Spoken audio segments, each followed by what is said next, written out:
Good morning, everybody. Welcome back. Through Installment of Scott Selections here for Wednesday, April 19th. For again today's play of the day, quick recap of what happened yesterday. We had a loss in baseball at the Pirates' first three innings.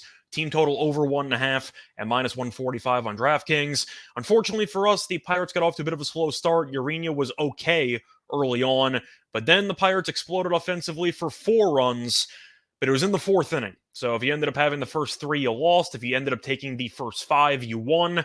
So I tried to get a little bit, I'd say, adventurous with the team totals. I'm not going to take a first three team total again, but if you ended up taking the first five because you didn't have the first three available, you won. But if you had it, you ended up losing with me. Is what it is. Look for a winner here on Wednesday. And for today's play today, going back to baseball, going to look at an afternoon game between the Rays and the Reds, taking place at around 12:30 p.m. Eastern Time. And for this game, I'm going to take the Rays minus 1.5 at minus 140 on BetMGM.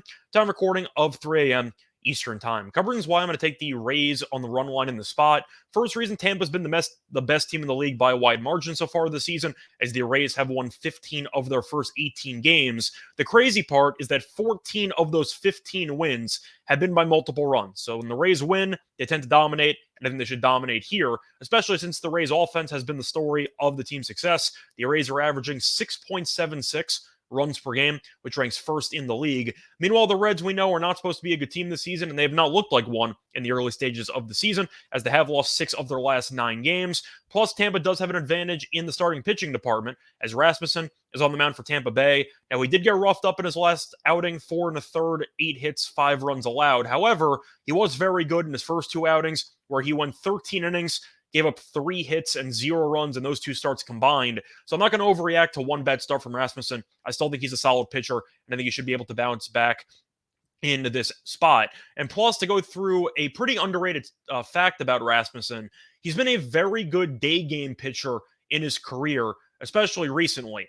In Rasmussen's last 9 day game starts, 49 and 1/3 innings pitched, 6 total runs allowed. So he's been amazing whenever he pitches in the early afternoon, and I do think he should pitch well in the spot. Meanwhile, Cincinnati has a bit more of a wild card on the mound, as they have Levi Stroud, who's pitching, and it's going to be his professional debut. And in the minors this season, he has not exactly been great. 11 innings pitched, 4.09 ERA.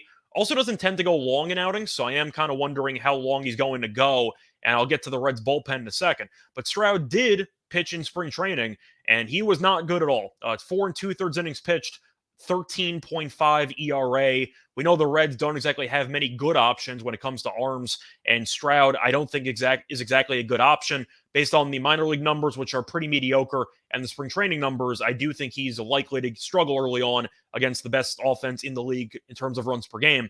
Plus, assuming he actually does pitch decently, he's not going to go long, as I said before, might be on a bit of a pitch count, or maybe they're just going to pull him quickly if he gets into trouble.